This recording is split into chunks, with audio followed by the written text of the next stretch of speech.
morning, my friends. This is the Grim Flayer. Hope you're all doing very well today, and it is time to make our on-channel debut with Mono Red Prowess featuring Mishra's Bauble. So the idea here is that we are not playing Kiln Fiend or Steamkin. You may have seen my video breaking down the difference between the three kind of basic structural philosophies of the deck.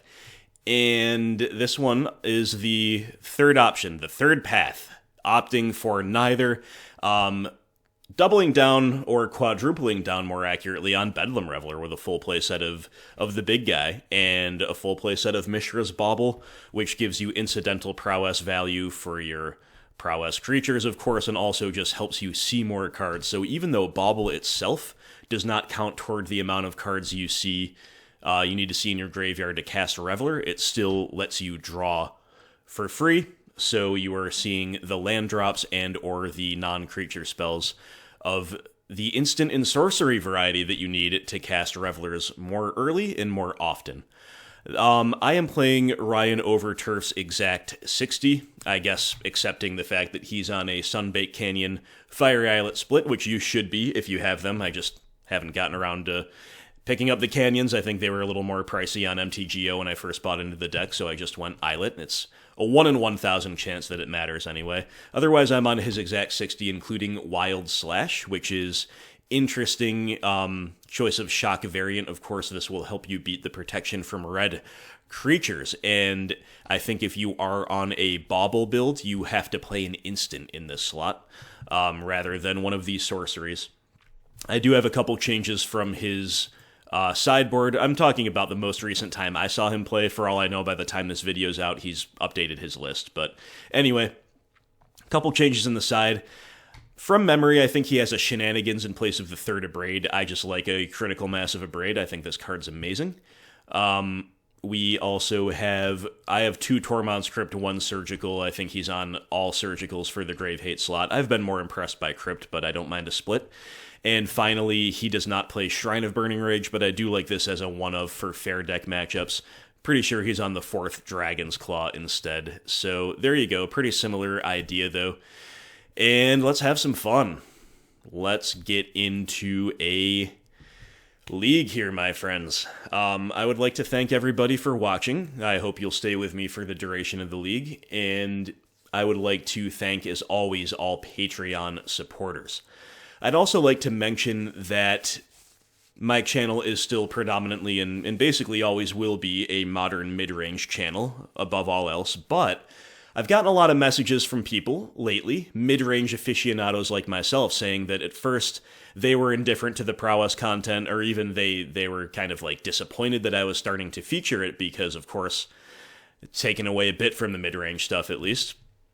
But over time, they've come to really love it. They've been converted to the idea of lava darts and lightning bolts, and in fact, many of them are now dedicated viewers of the Prowess content, but even more than that, I know a lot of you have built the deck as well, as an alternative to BGX. It's really fun and really powerful, so let's have some fun with it.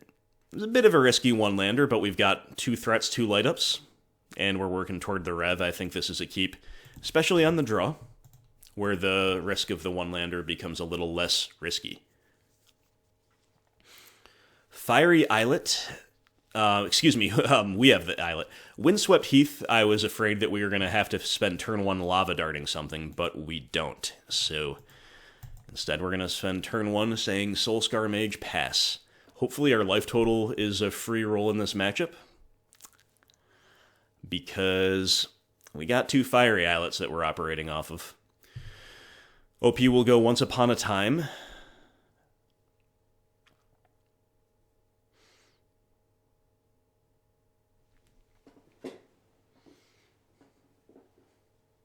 Tank a little bit over the decision.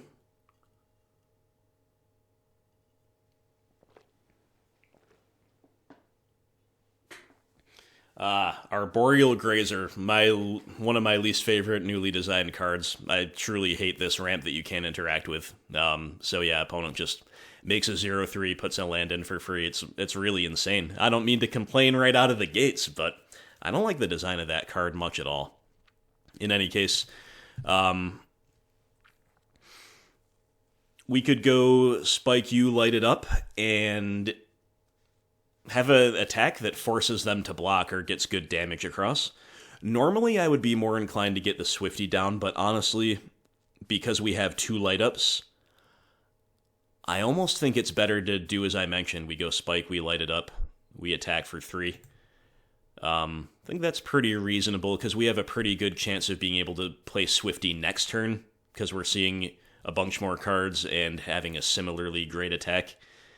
So let's do it this way.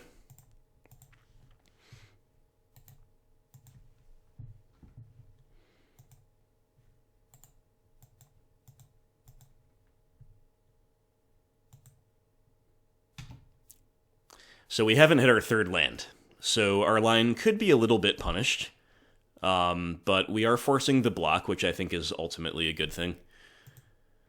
But if they're just going to go the Dryad, they got another good blocker, like...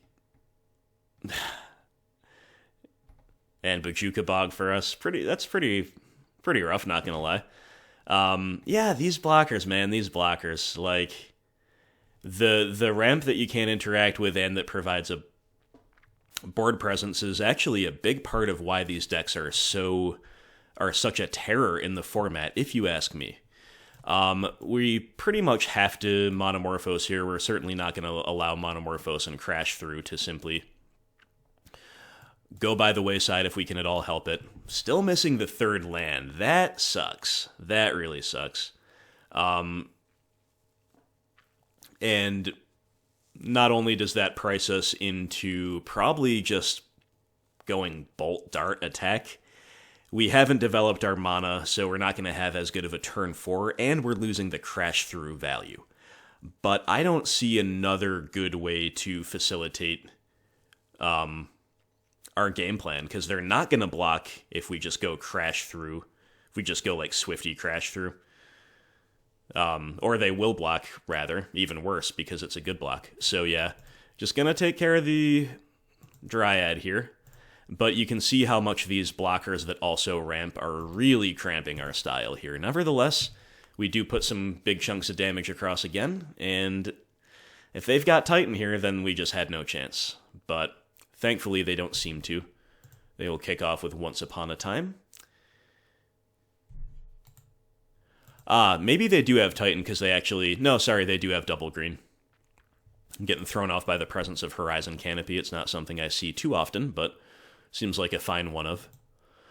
Sakura Tribe Elder. Alright, once again we are missing that 3rd land. I think what we need to do here is go Swifty into Crash Through and hope we draw the 3rd land so we can light up post-combat. Just gotta assume we're gonna draw that here. We do not. Pretty rough. So yeah, I mean, we've had a lot of things not go our way early, but we are still doing proactive things, and all we can really hope for now is that the opponent just doesn't have a big payoff. They have the 3rd Once Upon a Time of the game. They also didn't block with Tribe Elder because we were trampling. Knight of the Reliquary. Right now, it's only a 3/3 that we can just bolt, but Horizon Canopy could mess with us in that regard. So maybe our best plan here is going to be to ignore it and just go upstairs with our burn, but we'll see what else they have. They have another Dryad. Okay, so Dryad into Knight.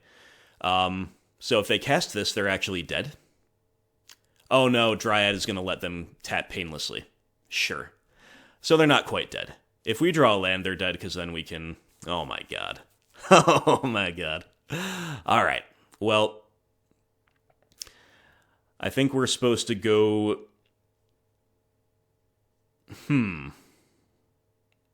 Yeah, I think we're going to go Spike You, Light It Up. Then if we draw a mountain, they're dead. And even if not, we have fine attacks.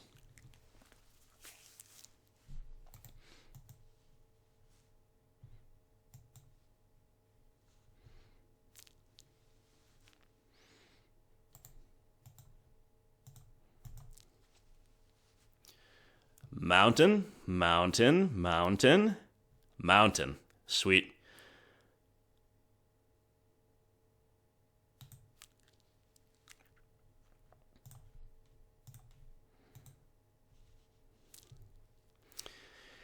GG.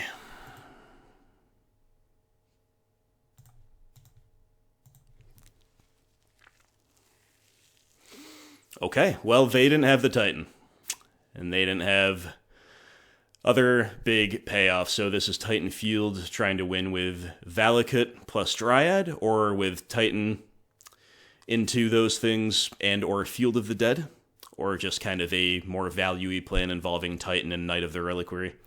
So all the blockers make it tough, but our matchup's still probably pretty fine. I am just not entirely sure how interested we are in Abrade. I think Dismember might be more important than Abrade, specifically to kill the Dryad early, in a tempo-positive way. I think that's pretty important here. I don't know how worried I should be about various artifacts. Like, again, weighing Abrade into the equation is where I'm struggling. Let's consider these as a maybe. We're going to start by finding room for these 5. I think we're going to trim 1 Bedlam Reveler because there is a concern of Bajuka Bog. And also, in general, we're just pretty interested in racing, right? The other thing that we want to weigh in the equation is how good Lava Spike is. We want to commit to controlling the board, which is what we're siding into, at least somewhat. But we also, of course, need to respect our ability to race them. I think we're just going to probably not play Abrades until we see any compelling reason to. That's going to be my take.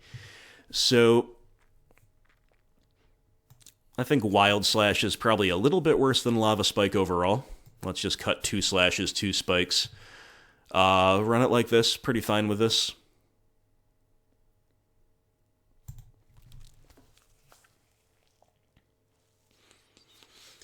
I'm resisting the urge to do, like, my mid-rangey hedged thing, and maybe there will be some incentives to do that later in the league, of course, or later even in this match, but, you know, part of me is like, well, if we're not sure, we could cut one of this and one of that. I'm also not experienced with Bauble, so I don't know how often it's viable to trim a Bauble, or 2 or 3. Opponent keeping 7, we have a 0 lander, not where we want to be on the draw. Let's mull. That's a functional enough 6. I suppose we do keep it. Let's bottom one of these islets, and we certainly need a lot of help, but a turn 1 Soul-Scar could be the start of a beautiful thing. Sometimes you'll want, if you need to dig, if your hand's medium, you'll want to just play the Bauble out now, so we can draw next turn off of it and get the value. Since they haven't made a blocker yet, I don't think I'm going to. I think I'm going to hold the Bauble to get the extra point of free damage with it next turn.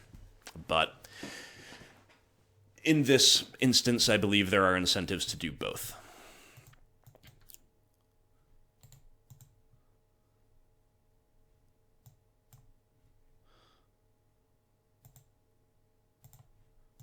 So we go Bauble, we'll spike you. Then we're going to cast a Crash Through. You know, I should have cast Crash Through first. I was just thinking about something else, my bad. Definitely should cast Crash Through first there. But we just drew a mountain, so it doesn't matter. So we get to hit for 4, and then I'm going to upkeep Bauble the opponent. See what they're about to draw, which is a Grazer, our nemesis. But it comes at an awkward time. If they kept a hand with it that doesn't do anything the first 2 turns, I bet they have a Dryad to play this turn. That would be my guess. We're not working our way toward that fast of a Reveler, but... oh, goodness. Timely reinforcements. Okay. Where's my Forked Bolt when I need it? Yeah, Manamorphose, right?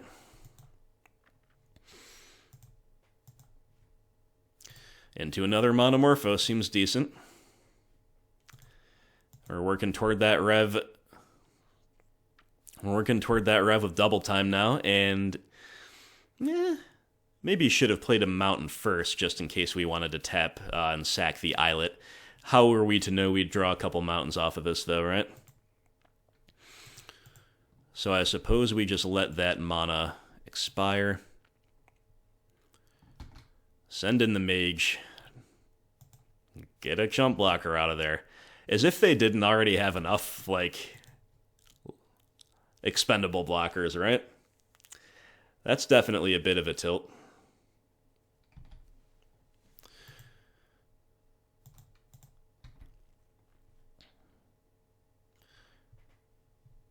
So we're definitely spending the bolt somehow here on the end step. Probably just taking care of the Grazer in all honesty.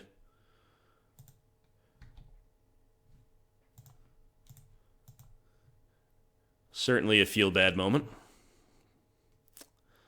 But when we're on the rev plan, they're pathing their own Grazer in response. Woo, okay. Honestly, that's ultimately decent for us, or it would be decent if we could draw anything besides mountains. Simply because, of course, that's one less path for our board, right? But it does indicate, of course, that they've got some big things coming down the pipeline. Probably the Titan himself. We have drawn Blood Moon, though.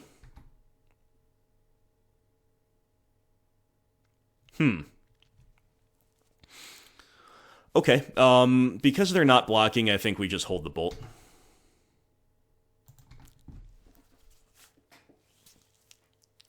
You can't cast another Timely. We're at even life and even creatures. Okay, they play Castle Garenbrig. And then I guess it is Titan. Too bad, my friends. But if they cannot answer our Blood Moon and we can draw a way to kill the Titan, you could see us maybe getting there. Maybe.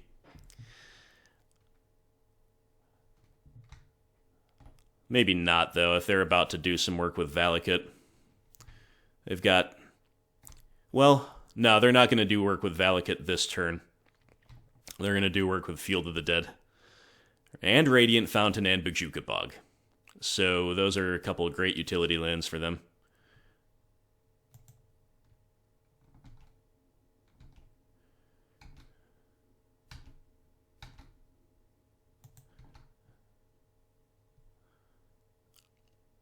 All right, so first order of business is to kill the Titan, or put ourselves in a position to kill it if it attacks, which I guess just holding Lightning Bolt does.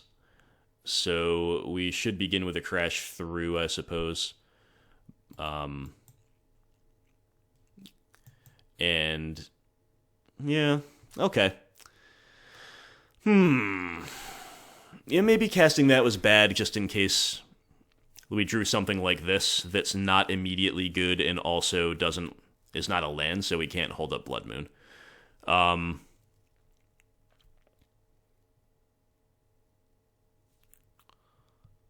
Yeah, I should have given that a little more thought. I think it's still reasonable to play it and look for, like a Dismember or another Lightning Bolt or things to that effect. I guess we just have to play Blood Moon and say go. So certainly would have been way better to just do that and hold up Bolt this turn, because then their Titan could get punished for an attack. I think just sending everything in. I guess that makes sense. Yeah, sure wish we had Bolt.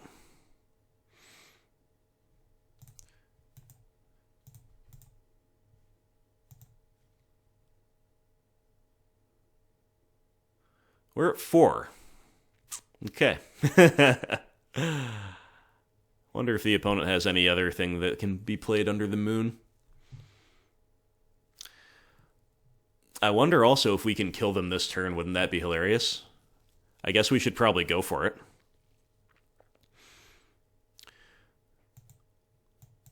I'm going to begin with Bauble, and I'm going to Bauble myself to see what we're going to draw off Manamorphose, which can help inform that decision.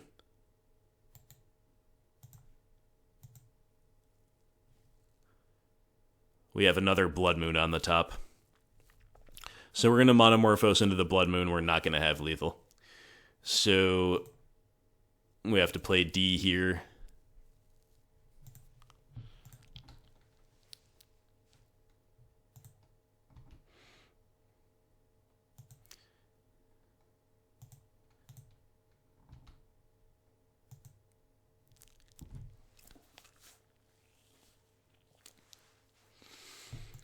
Summoner's Pact.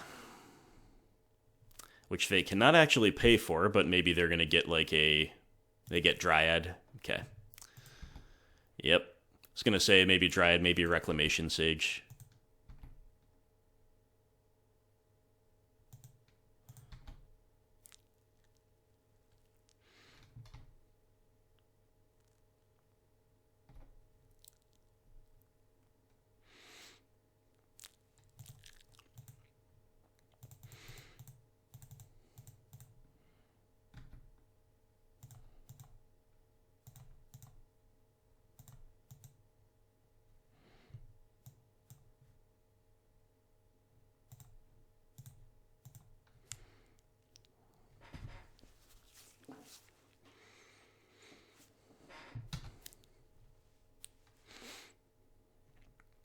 All right, we're at 1.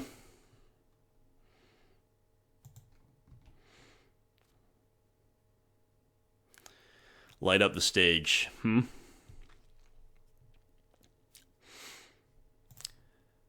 guess we're going to use the Manamorphose now.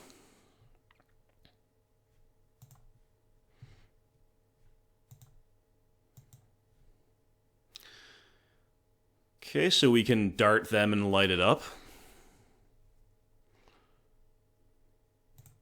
I guess that's the play.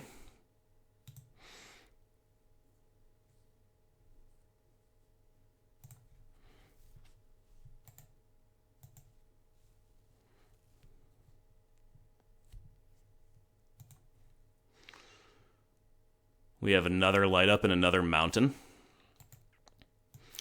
I'm just going to keep going here. I mean, if we find like a lightning bolt to kill the Dryad alongside Lava Dart, I think we have lethal. Found Soul-Scar Mage, Mishra's Bauble, huh?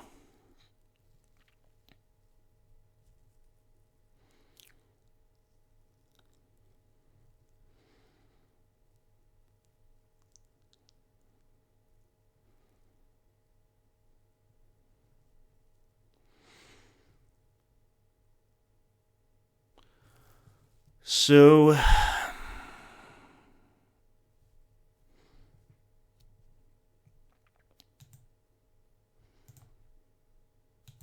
think we're going to play this and then attack with the Rev. Still got 3 blockers. And we hold the Bauble probably until next turn, just for more chance of putting lethal together. Super interesting spot. On the other hand, no, I think we should hold it. We do have some incentives simply to play it, of course, to see more cards quicker.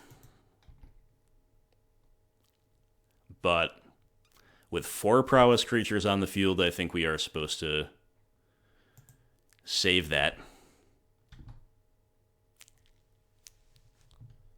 I find another Summoner's Pact. Okay. Clearly pretty rough here. Night of Autumn.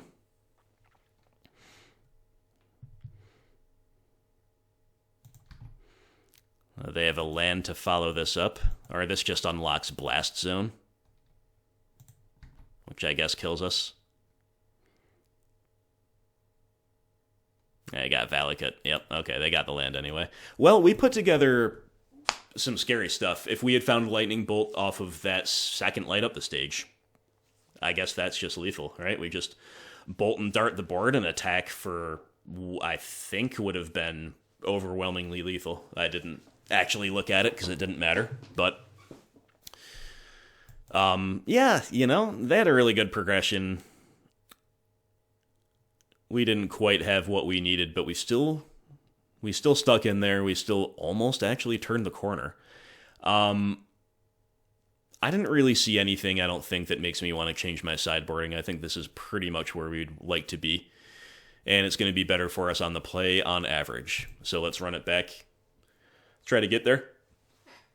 I'm a huge hater of this Titan Field deck. I'm not a fan of big mana in general, but Titan Field is just ridiculous to me. The ramp that you can't really interact with, the sheer inevitability of the late game. Like, Field of the Dead is bad enough, inevitability and Valakut's bad enough, but both together is just... I'm a hater, guys. What can I say? What can I say? So I really hope we win here. Not going to win with another zero-lander, of course. We'll mull. This is a respectable 6. It just doesn't race very well. Opponent keeping 7. Hate to see that, right? I think I'm actually, strangely enough, going to bottom crash here. Just because I really want to reliably turn on Light Up with turn 2 Lightning Bolts. And I also want to be able to dismember a Dryad early. I think that's pretty important here. But the alternative line would have been probably to just bottom Dismember and make them have the Dryad and just be more proactive. Grazer. Grazer gonna tilt me off the face of this earth one day. Swifty. An awkwardly timed Swifty.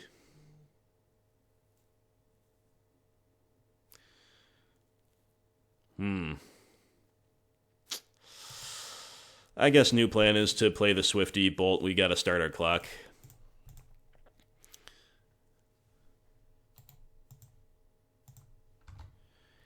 And this is a way to turn on Light Up next turn unless they... even if they have the Dryad to block.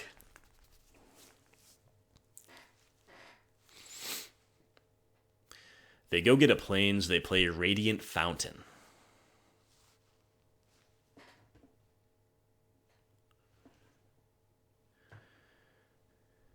And, of course, they have the good old Dryad.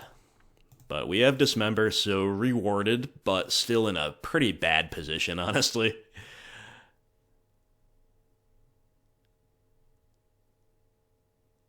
Oh my god, opponent gonna path us.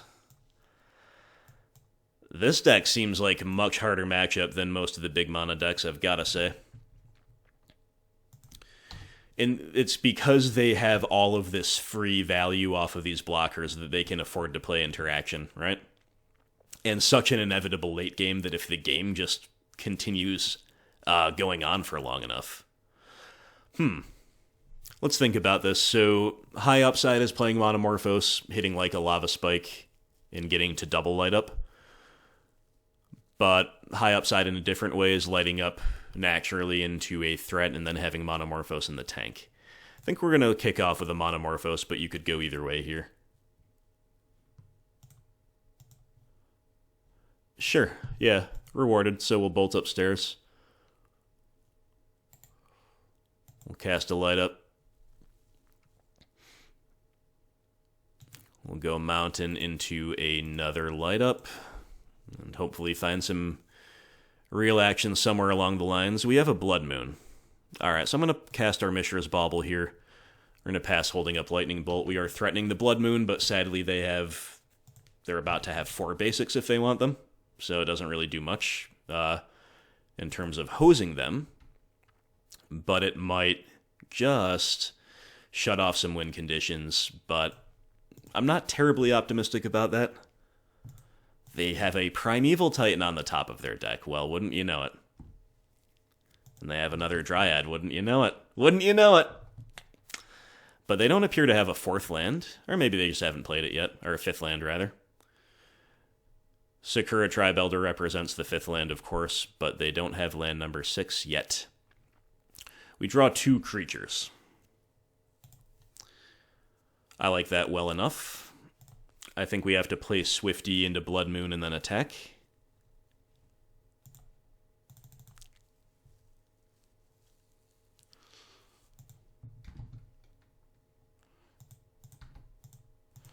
Obviously, we're telegraphing our Lightning Bolt.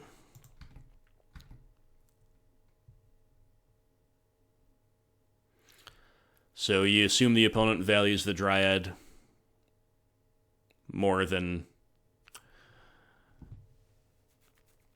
using it as a chump blocker here, but admittedly, they're taking 6 if they don't chump, so giving it some thought, but in the end, as predicted, they do not block.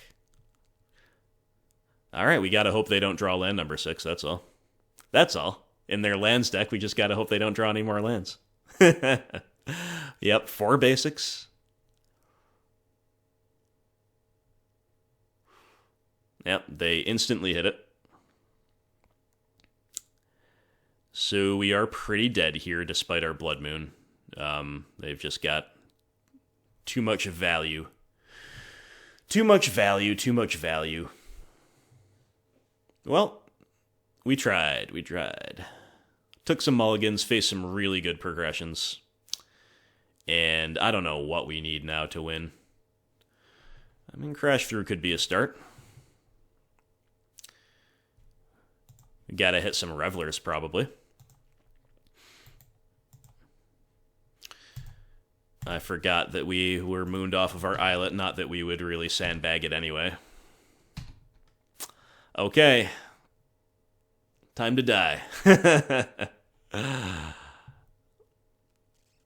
Night of Autumn. Grotesque. Nothing we can do about this. Nothing at all we can do about this.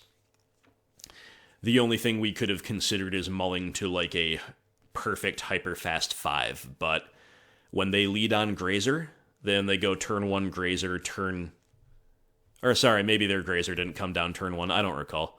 In any case, when they have early big blockers and an early path, our turn 3 Goldfish kill doesn't work anyway, so there was no way we had a path to victory there. I am sorry to say. The deck is silly. I'm a hater, as I said. I'm not here like, oh, I'm so mad. I hate everything, but like I objectively, rationally, despite whatever just happened in our game, I truly think that Titanfield deck is unhealthy for the format. Amulet Titan is the more prevalent deck and arguably the more powerful deck overall. And a lot of people would say that's a problem too. I tend to agree. I think these decks need to lose something, whether it be Titan itself. Might be time for Titan to finally go. But they certainly have a lot of other ban watchlist cards that they are employing, such as Field of the Dead and Once Upon a Time. I personally have a crusade against Arboreal Grazer as well. I think that card is just cancer, personally. There might be other things I'm forgetting too. You know, the Dryad's a real problem. The Dryad's a real piece of glue for the deck. You gotta imagine that a lot of these cards are under consideration. Not going our way today. I don't think we can keep this hand. It is Air and Double Reveler. This hand is much better. This hand is much, much better. If this was our 7, I'd be thrilled. We will keep. And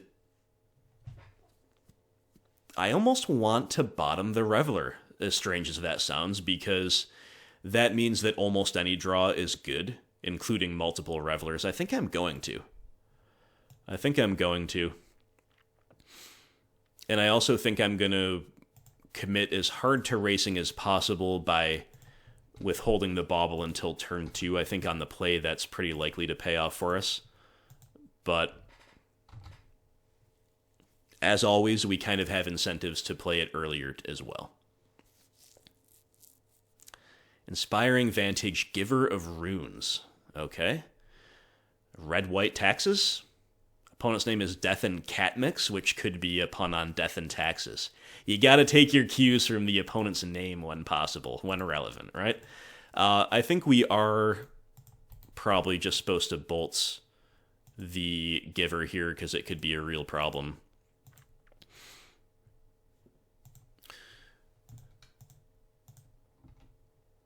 In the near future.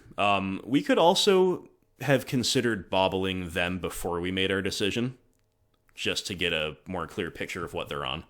We see Mountain, they'll play Ghost Quarter, and they'll pass.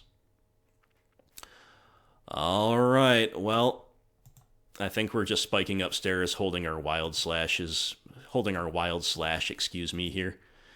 Maybe they have Path, but maybe they're just going to go to 1. Yeah, they're just going to go to 1. So they're dead to Wild Slash. You imagine no matter what they do here.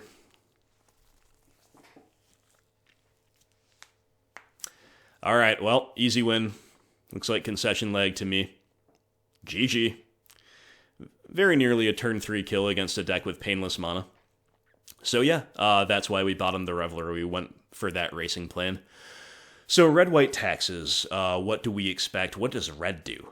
What does red do for them? Maybe Magus of the Moon, which I think is safe to say not very good against us. So why don't we just side against kind of a normal taxes deck? We're going to pivot into a board control plan of Abrade and Dismember. Consider Shrine of Burning Rage as an additional grindy card, and also one which can help beat the hate cards that we might be seeing. The protection from red-white weenies. I think that's probably all we're going to do. Probably looking to side out spikes, maybe trim one Reveler and one Bauble. I'm going to trim a Bauble here. We're going to give that a shot. Again, I don't know how often we're supposed to trim Bauble. And we are mostly upping our curve here, which is not ideal, but I think just keeping a high threat density of early plays, as well as having as much ability to control the board as possible and beat hate pieces, is probably the path to victory here.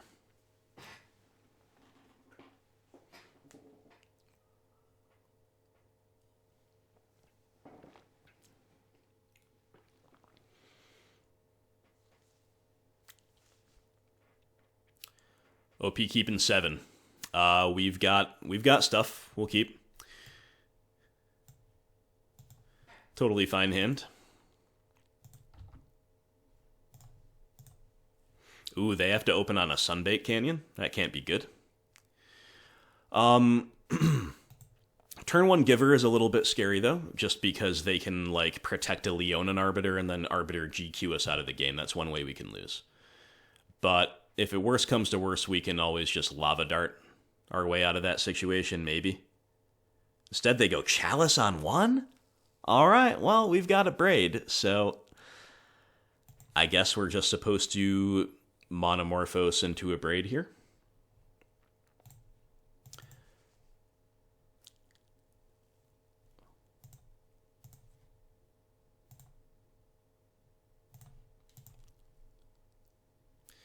Yep, nice turn. Smacking for 3. They probably can't block here, and sure enough, they don't.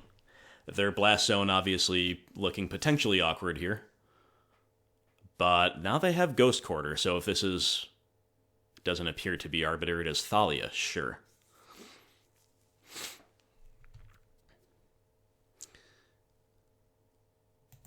Okay, so what we have to do here is open on Dismember.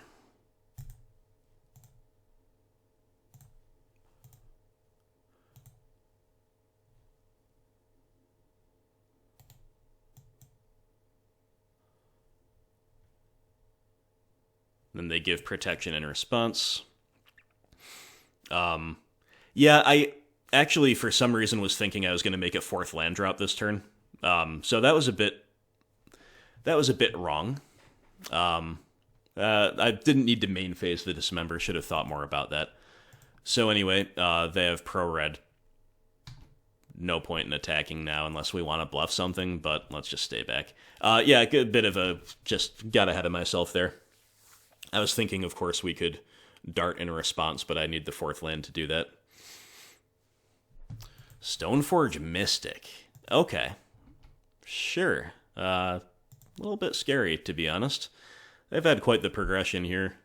The Chalice on 1, the Batter Skull. Ooh, they GQ themselves. Alright. I guess we're not really fearing Arbiter if they have SFM. Oh boy, opponent just going crazy over there. The type of matchup that makes me want Kozilek's Return in my deck.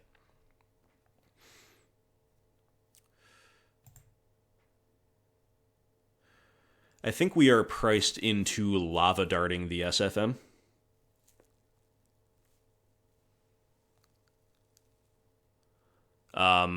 Feels bad that we don't have another removal spell, because then, of course, we could simply Lava Dart the Thalia and then kill SFM way, way, way more efficiently. But we cannot let them have Batter Skull.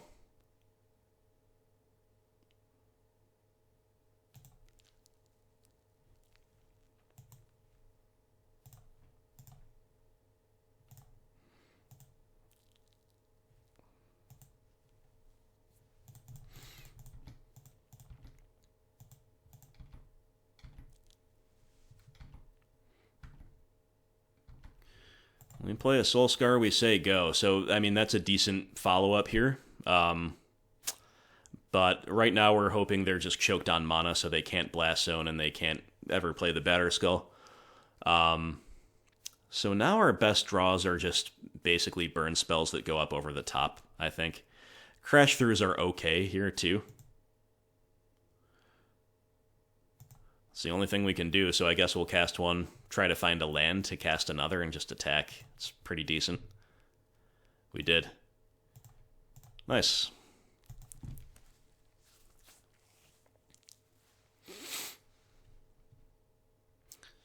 So, yeah, they've got some interesting double block potential. Whatever. We've got Trample, we've got Prowess triggers, we got a Shove. And if they don't block anything, of course they're going to do some kind of blocking here, right? Yep.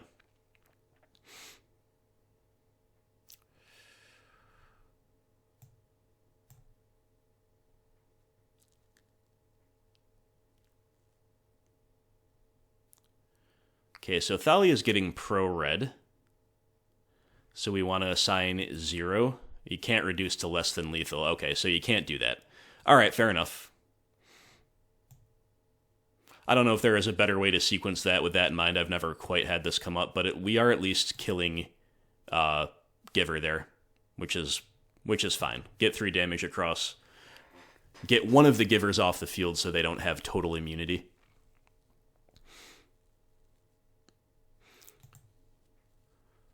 I guess we're going to bolt upstairs and then light up. Bolting upstairs in general is just the type of thing that we're going to realistically win with anyway.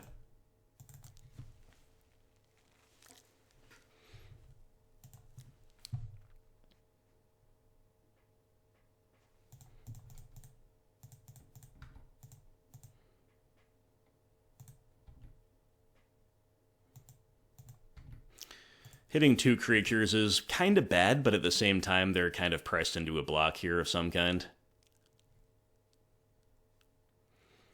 No, we're not trampling, so no, they're not. Okay.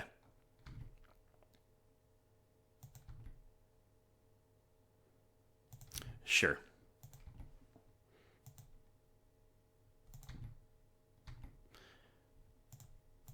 So make no mistake, their progression has been pretty insane.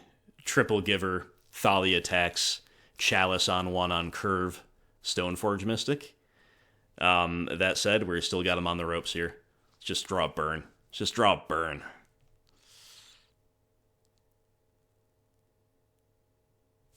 That's a mountain. That's not burn at all. Mishra's Bauble, huh?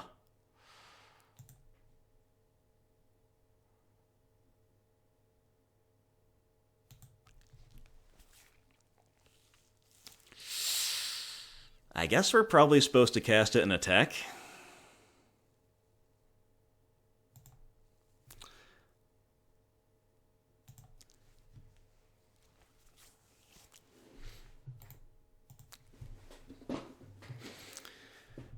Just shove another couple points of damage over the line here, if we can.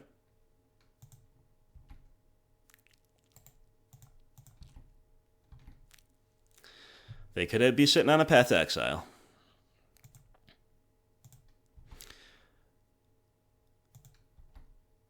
Okay, looks like we're getting a kill on the Giver. And we got them to 2. Beautiful. So I am going to play this mountain because the tax is still relevant.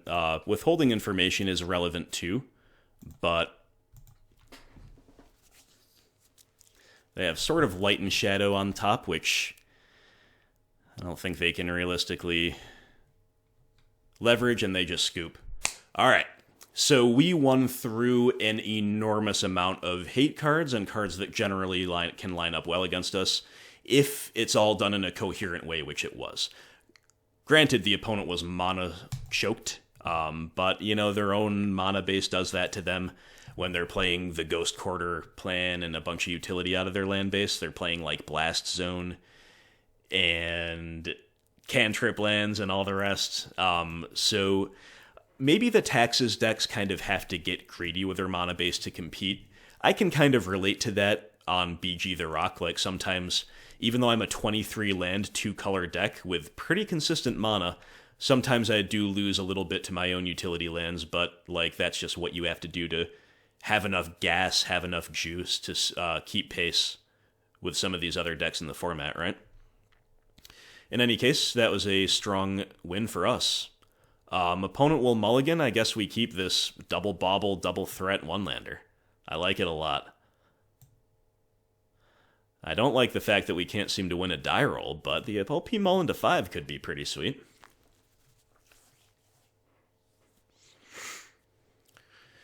If we were on the play here against almost any deck mulling to 5, I would be pretty favored. Like, even if it's one of these really linear decks that mulls a lot and does a really busted thing, like, we can still race those decks, right? But on the draw, you know, if they mull to the nut draw, who knows? Who knows? Okay, so we've naturally hit the second land, which is great, because it means we get to just go Soul-Scar pass, and then next turn we go Swifty, Bauble, Bauble, maybe Bolt as well.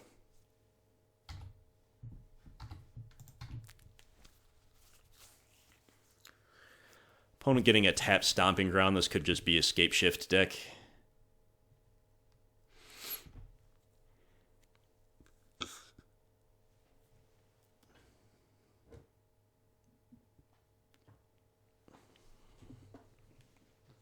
Opponent tanking a little bit here. It's Dredge. It is Dredge. They found a Haggle. And they Dredge Life from the Loam. Prized Amalgam is the relevant card that's in the yard at the moment. But do they have a second land? Usually if they Dredge, then they do. And they do, sure. Alright, time to race.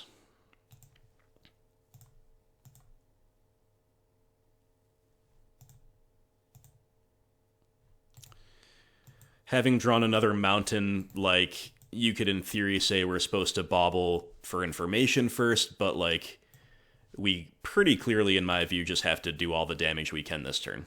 So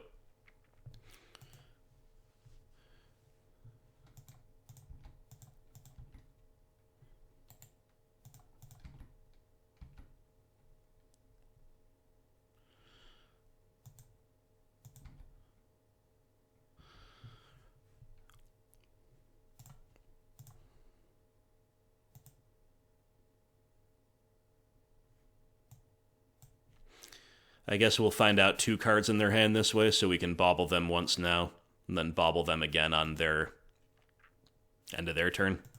They found Cathartic Reunion, which could be really scary. Or they're about to find it, rather.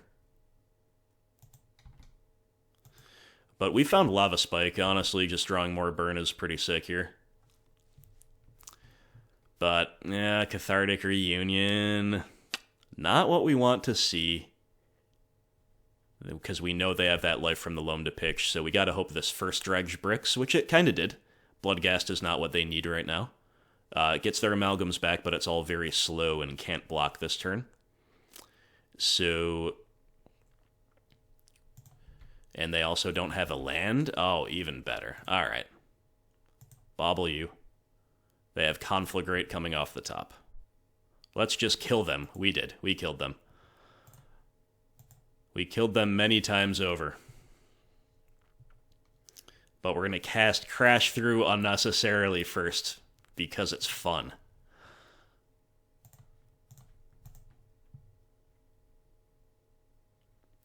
GG. Taking Dredge game 1, you love to see it. Turn 3 kill. Turn 3 overkill. That's what I mean. That's exactly what I said at the start of the game. You know, these decks that mulligan aggressively... sometimes in game 1s, they're just so favored against so much of the field that they just mulligan for like a good start, and then they'll win most of the time. But against us, we can always race. We can always turn 3 kill. And granted, they didn't have that great of a progression anyway. They kind of bricked, but we're taking it. We're taking it. So I'm pretty sure the only thing we're going to do here is the Graveyard Hate, and then just continue racing as hard as possible. So let's cut 1 Reveler. And we got to cut 2 more cards. So it's between Wild Slash and Lava Spike, I think, because, like, controlling their board's not that relevant, but Lava Spike is also a feel-bad against Creeping Chills, but honestly, Spike still probably represents more damage overall, so let's do it this way. I think this is probably correct. But I'm still not, like, a veteran Prowess player. I've just been playing it for a few months as my secondary deck. So, only been playing it for a few months, and also for those few months, not as much as my main archetypes. But, I think this is pretty good. Opponent will mull. We've got a Tormod's Crypt, plus a somewhat functional hand. Not one that races that well, but this is still a fine keep. It's not like we've got 8 pieces of graveyard hate to mull to. We've got 3, so I'm probably not going to throw back a functional hand with one of them. OP will be satisfied at 6. Shocking in maybe for Shriekhorn here, which is... I don't think it's reason enough to play Abrade, but... Manamorphose could be okay. I really wanted to just draw Swifty here, though. Get our free Prowess value off of Crypt and start beating. Narcomoeba, Life from the Loam. Oh my god. Is this enough for me to crack Crypt right away? I think, honestly, it might be. We gotta assume they have a second land, so letting them Life from the Loam's pretty bad. I think I'm gonna, but... obviously, we're just soft to them having a good second hit off Shriekhorn or more follow-ups, but at the same time, we're kind of soft to just letting them start going off already, right? So this is a semi-whiff here. I mean, Conflagrate obviously pretty great, but it'd be a lot worse for us if we let them have Life from the Loam plus Conflagrate, right? But they have another Life from the Loam, so we're max punished. Let's draw another Tormod's Crypt. We haven't yet, but we could. We have something into light up here. I kind of want a Manamorphose first, just for another look at a Crypt. I think that's justifiable here.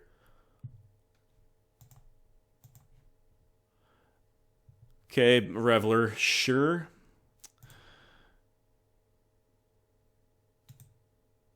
So we dart you, we light it up. We're going to draw Tormod's Crypt off of this. Right? Right. No, we will not. Alright, so they get to start going off. Kind of seems like even if we slow-rolled our Crypt activation, they would be able to force us to crack it and then still have something good to do here. So I don't really regret taking that line. I think we did get pretty punished for it. Alright, this isn't the worst. Chill is never what we want to see, but at the same time, double Conflagrate could be less than optimal for them. They hit Narcomoeba, Blast Zone. Blast Zone's annoying, because they're looping Life from the Loam. Here is an example, I guess, of where Surgical would have been better. If we'd Surgical Life from the Loam, they might be out of ideas. You never know, though. What I mean to say is if this Crypt was a Surgical instead. But now they get to Loam back a couple lands. The loop is very strong, obviously. We've got 3 things in the yard. We're working toward a Rev. I guess we're going to begin with a Crash Through out of here. We can't let resources go to waste, even in a matchup like this a lot of the time. I think, again, our best line is to Bolt, light up, hope it yields a Tormod's Crypt. Does not. Alright, well, we're setting up for a reasonable value game. The problem is we cannot outvalue Life from the Loams plus Conflagrates. Now they've got Bloodghasts for a clock.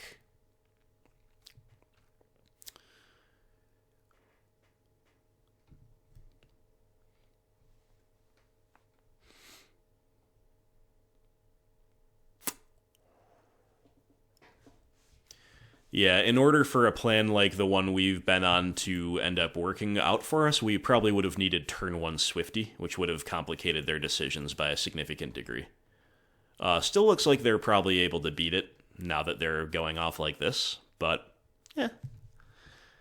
The early pressure would have been necessary but not sufficient, let's say, to make this all go well for us.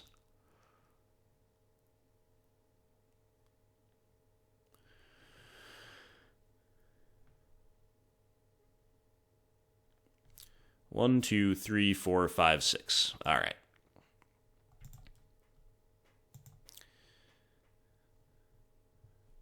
Is it Swifty crash through Rev, or is it Swifty Rev into something? I think it's Swifty crash through Rev, just to race a little bit better. Hopefully we don't draw something uncastable here. We do. Tilt. I was hoping to draw a Crypt or Surgical or Bauble there, or just another Dead Mountain. But we didn't. And no 0 drops here. Dang.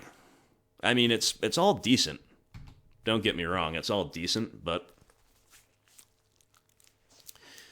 I think we still kind of had some chances to blow them out here, just not really able to take them. They're going to claim their own Shriekhorn to gain 4 life. That's pretty spicy.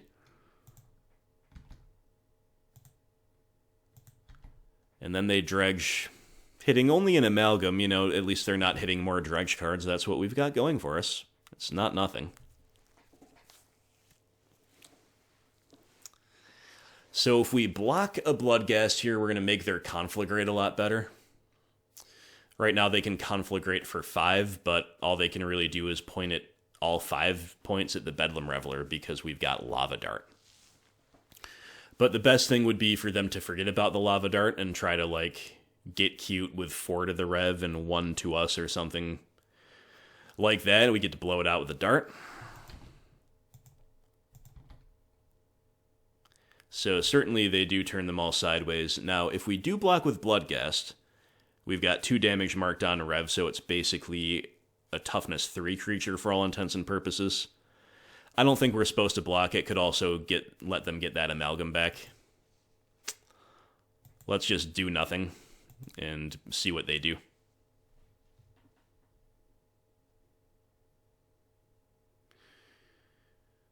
Certainly a tension, of course, for them between Blast Zone and Conflagrate here.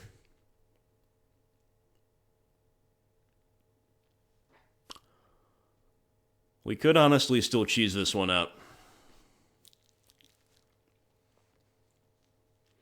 Got some decent gasoline in hand.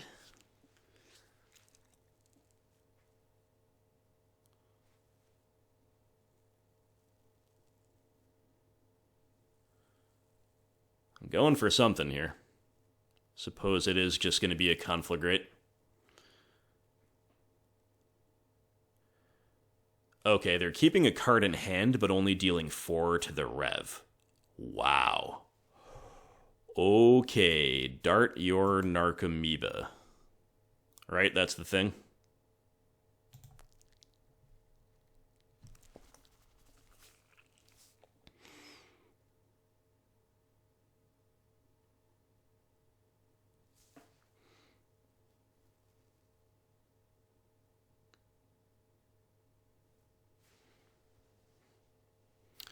Now, unfortunately, they did get an Imp in the yard. Life from the Loam buying stuff back, so they've just got kind of infinite gas here. But I think we've sequenced as well as we possibly can to try to steal this game.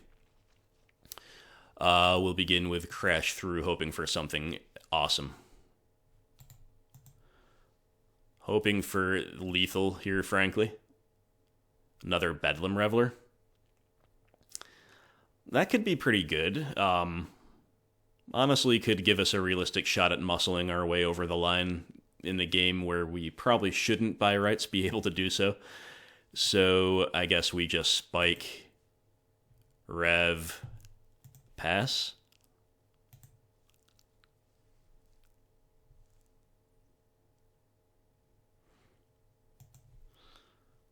And again, maybe we'll hit a Tormod script. Got another one in the deck. Or a Bauble here.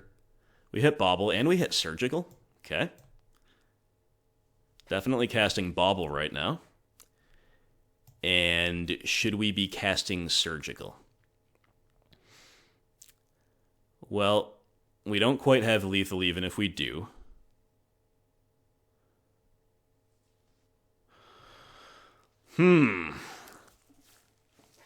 This is a tough one. Oh, if we didn't have to flash back that lava dart, we would just be swinging for lethal right now. This is a tough one, my friends. The 2 damage of Surgical is far from free as well. Far, far from free.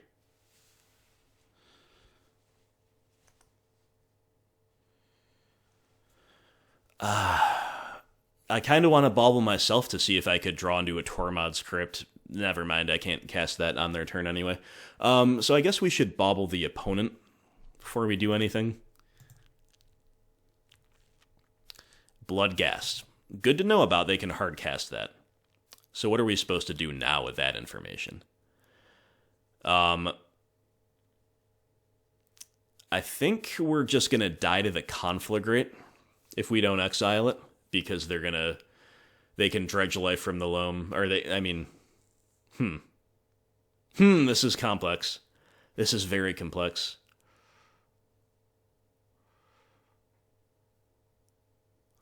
So we'll go down to 6 when we Surgical.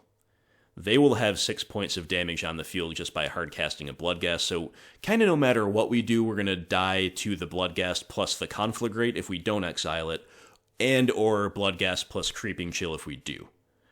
I think as far as I can tell, we have to exile Conflagrate. I guess we might as well do it now for the extra Surgical, the Prowess value, rather.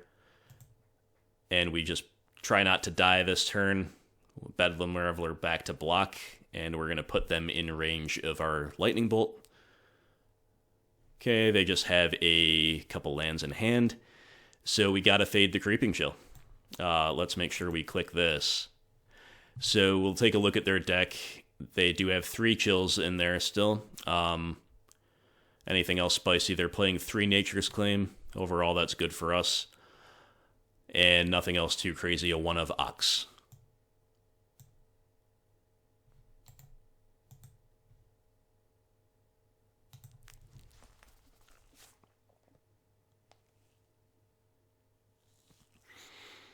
Okay, we have to hope they do not Dredge into Creeping Chill. Or into a 4th Bloodghast, I guess. They found Ox of Agonis.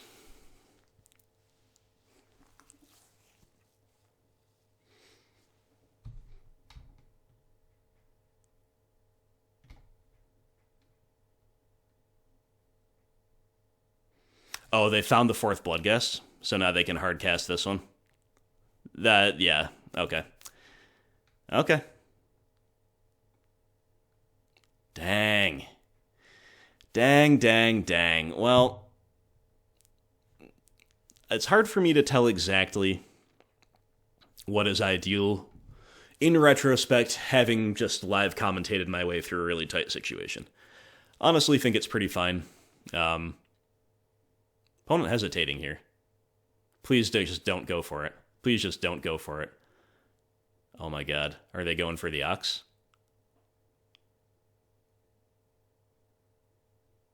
They're going for the Ox. And now they cannot cast Bloodghast unless they have a black land in hand.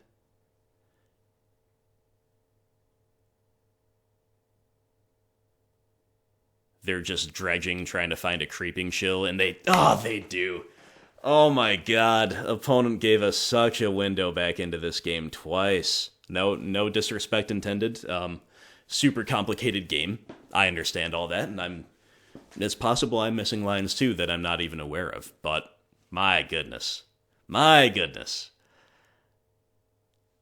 Feel a little bit aggrieved to have lost to that, specifically because we were given windows, and I think we exploited them very well. But opponent still just found the chills, won the game. Yeah, maybe I was missing something there. As always, guys, you can let me know. That was pretty intense, though. It was a good game. And why don't we run it back? I'm just wondering if Abrade is a little bit more tempting on the play, but ultimately controlling the board's pretty bad against everything except them having turn 1 Shriekhorn and us having Abrade on curve having played a 1-drop. Like, any other use case of Abrade is super underwhelming. So I'm just going to play again.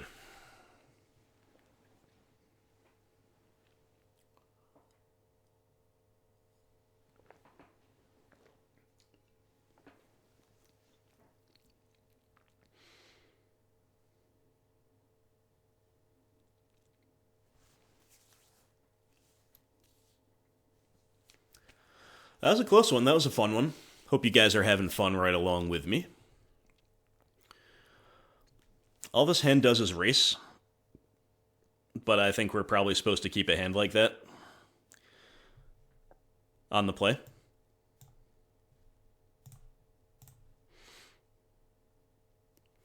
Let's hope for some real stumbles from the opponent. We deserve it. We deserve it. They mulligan. They mulligan to 5. They mulligan to 4. A fine thing, if you ask me. Oh, well, we asked for the stumbles. I suppose we are getting them. We're not out of the woods yet, because we kept a 1-lander, so we have a fail rate. And it is Dredge. They can always go nuts off of 4 cards, but certainly we're happy to see that. Foothills Pass. All right, no natural second land. We got to crash through. Please find one. Please find one. We do. Lovely. I think we're just going to bolt here.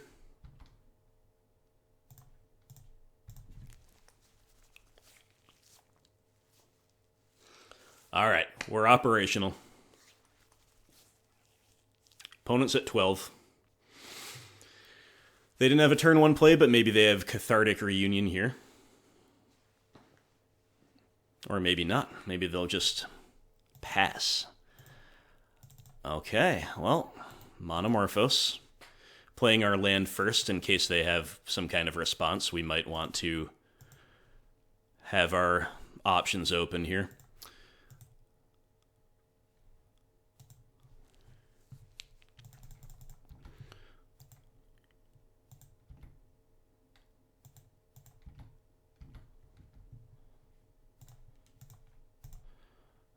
Doing our stuff. We're doing our things, and we've got a Reveler lined up for next turn to hopefully force us over the line if we don't just draw lethal. We could have put them to 2 by flashing back Lava Dart, but I think it's better to guarantee our Reveler next turn.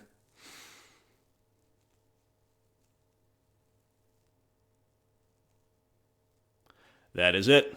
All right, free win there in Game 3, but, you know, honestly, again, maybe I'm wrong, maybe I misinterpreted something or was missing something myself, but I think our play in Game 2, relative to what the lines the opponent chose, I think we can say that we earned the win in that match. So, great games, though, well played to OP.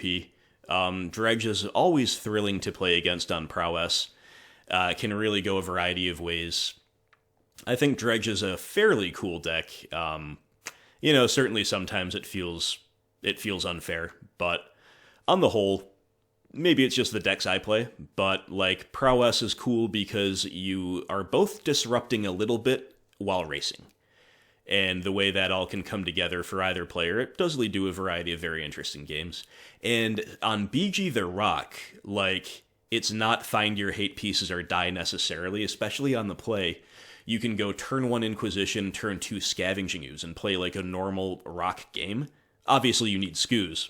You can't go like Dark Confidant with no hate backing it up and expect to win. But, you know, you can go discard into Skoos and often have a very interesting game there against Dredge, too. So anyway, guys, we get him. We get him. I think we're Having some fun in this league. Totally failing to win any die rolls. Very rude. Very rude playing with the guaranteed handicap, but this hand is keepable, but we're in deep trouble if it's burn. Because they won the die roll and we're operating on Fiery Islets alone. So hope it's not burn. They say counting to 10, so it might be Infect, and it is Infect. Again, we're seeing the cues from the opponent's name. How hilarious is that? I'm really glad they did not have a turn 1 play, because it's going to let us tap out for a threat, and then not really have to fully tap out from here. Probably. This is a really good matchup for us. They can definitely still get there, though. Make no mistake. Especially on the play. And they're just taking this chance to get a point of damage across. So, this is an unusual circumstance in which Manamorphose is kind of awkward because we want to pass with 1 mana open. Therefore, we should be crashing through instead, whereas normally we just kick off with a Manamorphose and go completely ham this turn. I don't think we can afford to against Infect. We really want to draw the 3rd land. That way we can go crazy with a Manamorphose and still hold up a mana. We have not done so yet.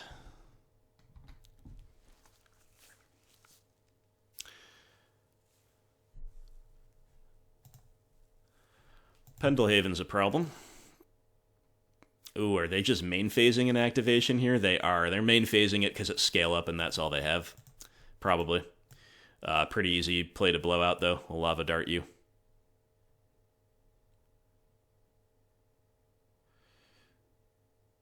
Mutagenic Growth. Okay, never mind. We're the ones who get blown up. And tragically, we do not have a mountain to flashback. If we did, we'd definitely do it. Instead, we're just going to die. So I spoke too soon. But we did not have any other lines. Wild Slash also gets blown out. Because of Soul-Scar Mage, though, we're not dead. Oh my god, opponents skip past their attacks. Oh no. I feel so bad. That's just so tilting. Oof. Oof. Well, I'm not going to complain, but obviously a serious tilt for OP. I bet they might concede the match here, because the match is so bad for them and they just did that. Maybe not.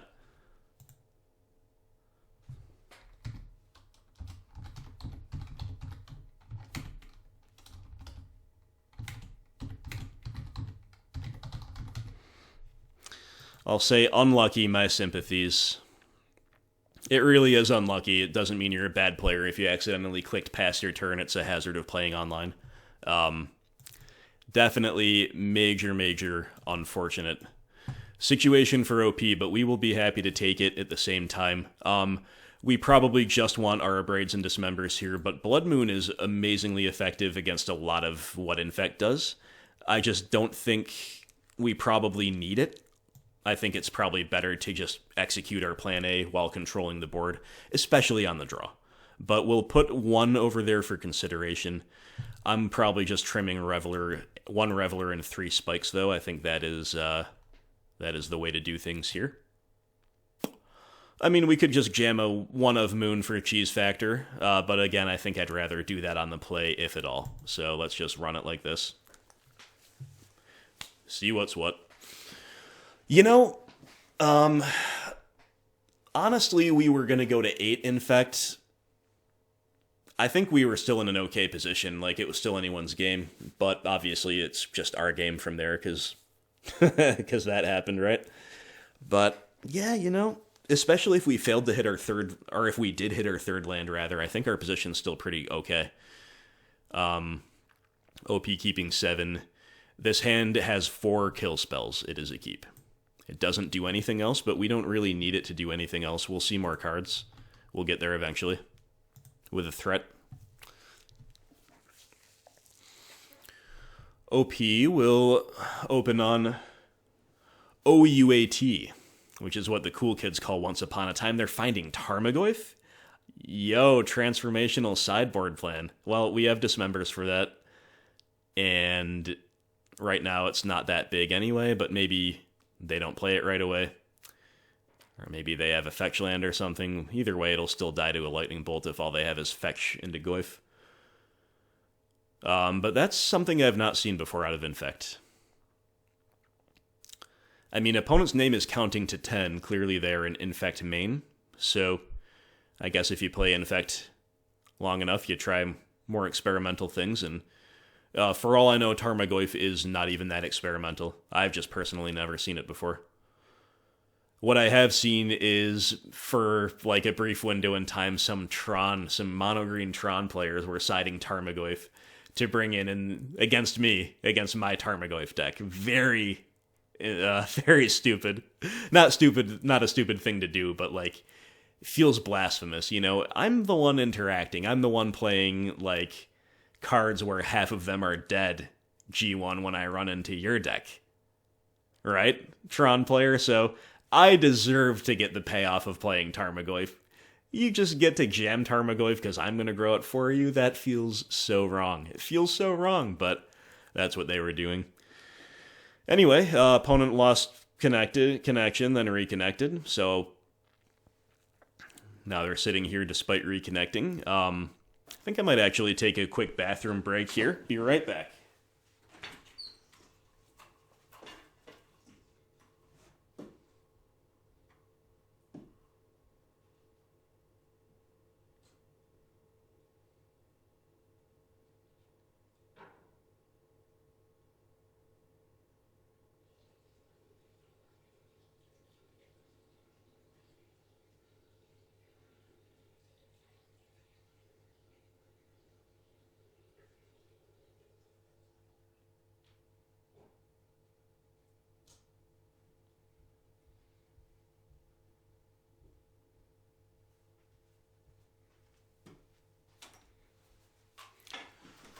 All right, it is over to us, and we've drawn a 1-drop threat.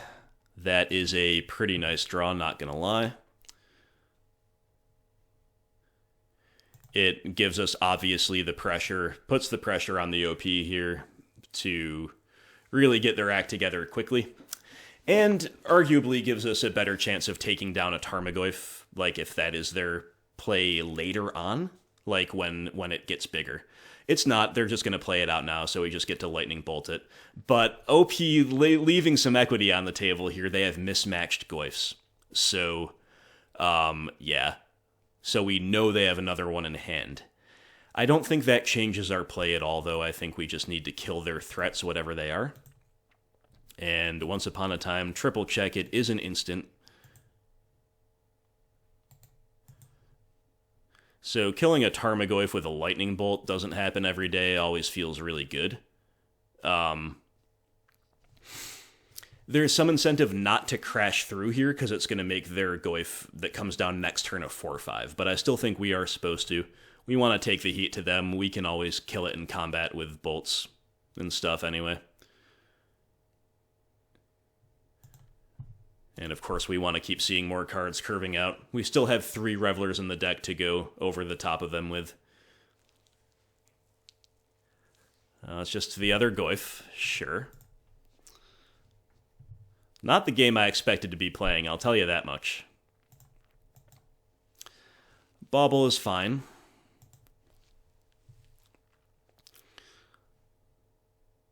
Since we don't have any cantrips in hand that we're going to use yet, not going to crack an Islet this turn. I think we should just Bauble them right away. They have a land on top, so they're going to hit land number 3. Oh no, Bauble, that was not good to... I don't think it changes much, but it wasn't good practice to Bauble main phase, because it grows the Goyf.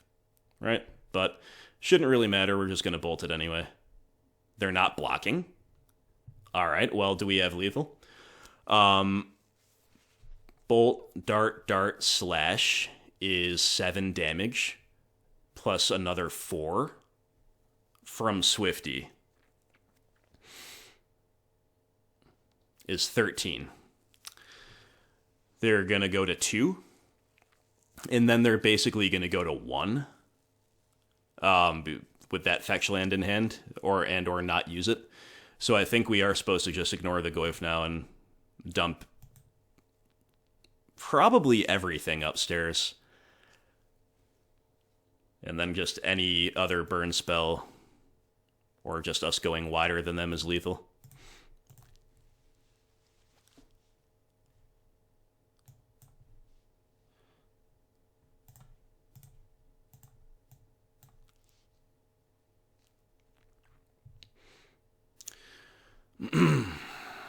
The main incentive not to use Dart right now is simply, of course, for the purposes of our Fiery Islets, but putting them to 2 is probably good enough to just do it.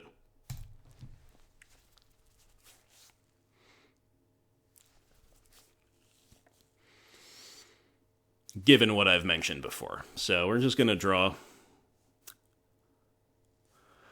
Hopefully lethal off the top and not have to really worry about it. Opponent, of course, cannot afford to attack. I think we're going to say Soul-Scar go.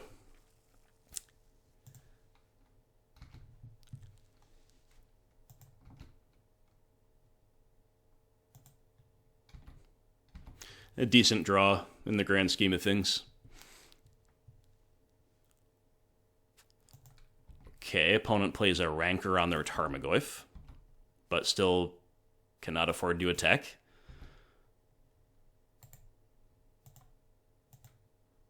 Alright, any kind of action here you've got to assume is looking like lethal. Okay, let's play Bauble and let's Bauble ourselves to see what we will cantrip into. If we decide to go that route. Another Islet? Really? Really? So the risk of attacking here, of course, is that if they have a... What removal spell could they have, though? They could fetch a Plains and have Path to Exile. It's the only thing I can think of.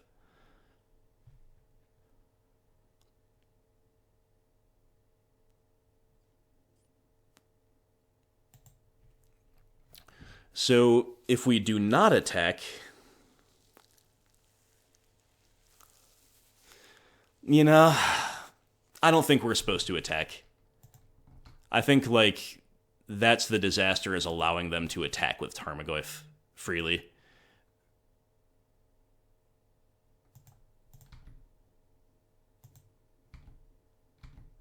I can't believe we're just missing it for this long, but, you know, we've got a million good draws. Opponent going to 1, okay? And they don't have white to get, or they didn't get white. Maybe they just don't have white in the deck. I haven't been paying attention to that, admittedly. I just was thinking of whatever outs we might be worrying about there.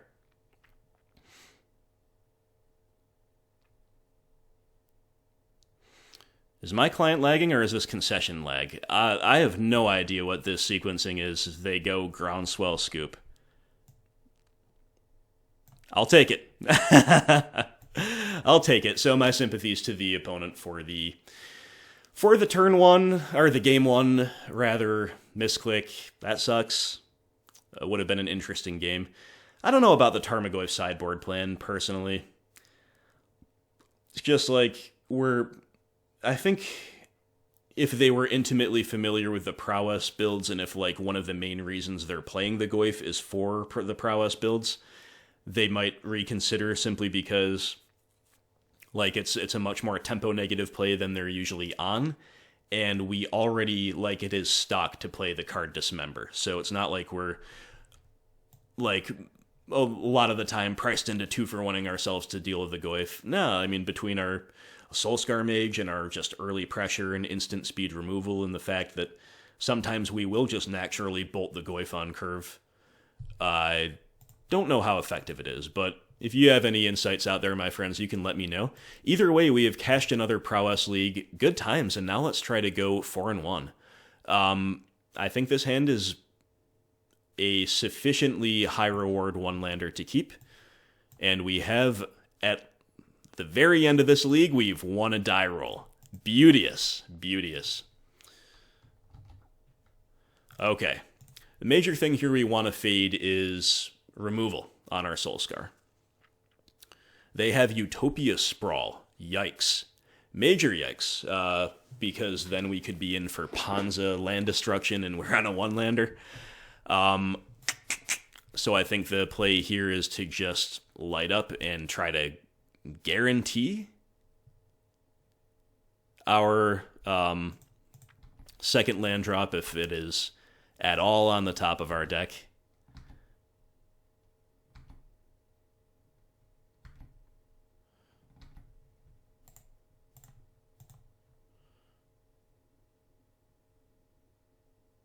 It is. Beautiful. All right. We are just going to crash through right now. Just keep seeing more cards. Hopefully we draw a third land next turn. Hopefully they don't Stone Rain us this turn. Lots of hopefullys. They go Tireless Tracker. That's so good for us, I can't even tell you. Because it dies to Wild Slash and we get to do everything. So we get to lead on Swifty, then we get to Manamorphose, and then we get to the floor of the turn is Slash and Crash, right?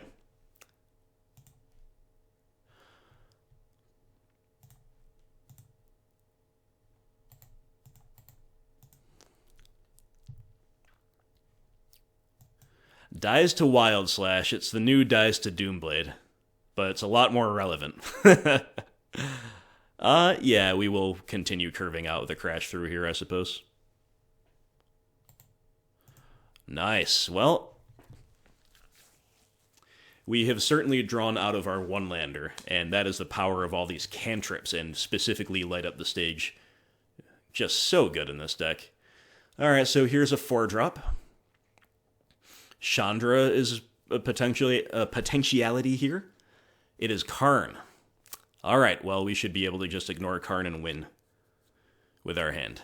So let's see what they get. It is EE. Makes sense. Yep. This has got to be lethal. Not even counting it, just doing it.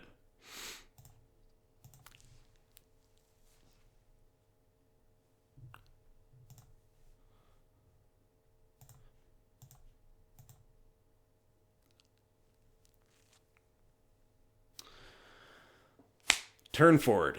Turn forward overwhelmingly while taking care of their 3-drop threat. Now, granted, Tracker's not really an ideal 3-drop threat. Of course, you want to disrupt and then land it on turn 4+ with clues to back it up. Nevertheless, that's what we did. Really taking the fight to Ponza there. I assume this is Ponza. Yeah. Tracker and Karn are both kind of like non-core cards the last time I checked, but certainly viable enough. Let's not play Blood Moon. How about that? I think Abrade to kill the Monodorks, to kill the Tracker, and to kill the things that Karn tutors, among maybe other things I'm not thinking of, is pretty good. Dismember seems fine.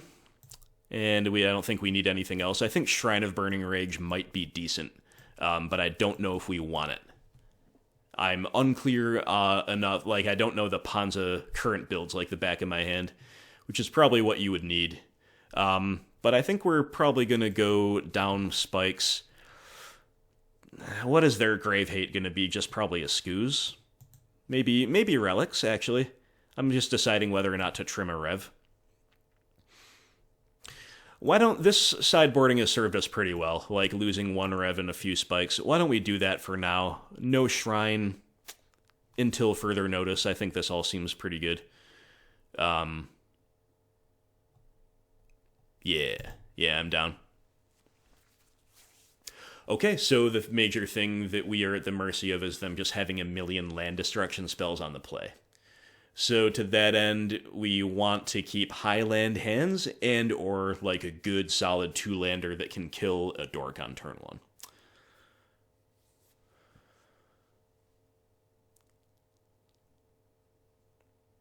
Well, this is a 0-lander, obviously a mull, but they mulled too.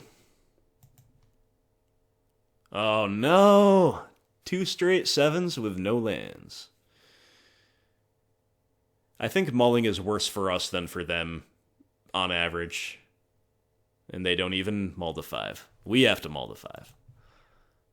Yikes. Okay, we keep. Doesn't really do anything, but it has a lot of lands, so sure. But you know what?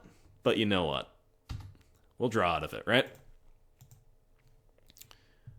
Turn 1 Dork, you hate to see it, but turn 1 Lava Dart, you love to see it. Yeah, baby, that's the play. Okay. We're doing things. We're doing things. Hey, with the help of some good top decks, we can easily unmulligan ourselves. Opponent gonna get that 3rd mana anyway. And they've got another bird, too. So they could have 5 mana next turn. I don't think it's really correct at all to Lava Dart the bird. They already have at least 3, possibly 4 mana even without it. So while we could Manamorphose, I'm actually gonna... I'm definitely slow rolling the Manamorphose, obviously. I think I'm on the fence about what to do with this Bauble. I think I'm going to play it. I think curving out is a little more important than the damage, given our circumstances, but... You know, we could be in some deep trouble, of course, anyway, if they have a payoff right here. I think we're a little soft to that. It doesn't seem that they do. They did mulligan, after all, and they are a deck that loses to itself a lot of the time. We see Platinum Empyrean on the top. Yup, well... I mean, Bolt Dismember still kills it. And it's still an 8-drop, so I guess I'm not that worried about it yet. But at the same time, I'm kind of worried about it. I should have played Fiery Islet in case I don't hit anything off this Manamorphose, because then we could have cracked it. I was just thinking about that Platinum Empyrean. Okay, there's our Dismember. I think we're darting the bird right now. Gotta keep him off 8 mana, right? And perhaps more importantly, we've got to win the race, which involves removing their blockers and attacking their mana. So, I'm fine with it.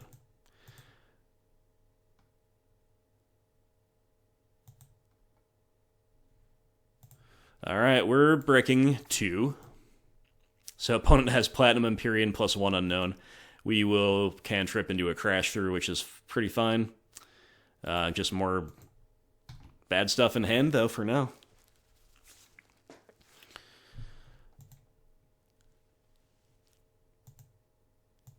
I suppose they might have the Madcap Experiment combo in this. That's not the strangest sounding thing in the world to me. So if we dart here, and we dart again, they go to 7, they go to 1. I suppose that's probably correct. It's just keeping us further away from a Bedlam Reveler, but like it turns off that fetch land, and it just means they're way likely to be dead next turn if they don't find anything. Sure. I'm pretty fine just shoving here.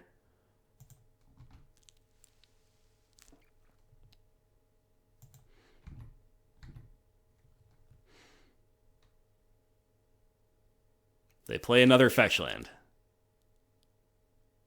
I don't think they can have anything. Yeah, that's the scoop. All right, guys. Well, I'm very happy with that league. I'm very happy overall with our play and with how the deck performed. I think the Bauble build is certainly at least as viable as the other builds. It might be the best. Personally, I am the lowest on Runaway Steamkin. I know that Ryan Overturf says that Steamkin is unplayable. Kiln Fiend is fine, like reasonable in certain metas. He specifically liked it in the Oko meta. But he thinks it's pretty clearly inferior to this Prowess build. I'm a huge fan of Kiln Fiend. I am going to take an agnostic stance on what I like better between the Kiln Fiend and the Bauble build. Because I'm still new to the Bauble build, and I'm not as experienced as him, or indeed as many of you. But I do agree with him that I'm less high on Steamkin. I've showed you in my theory video what it can do and explained what it can do.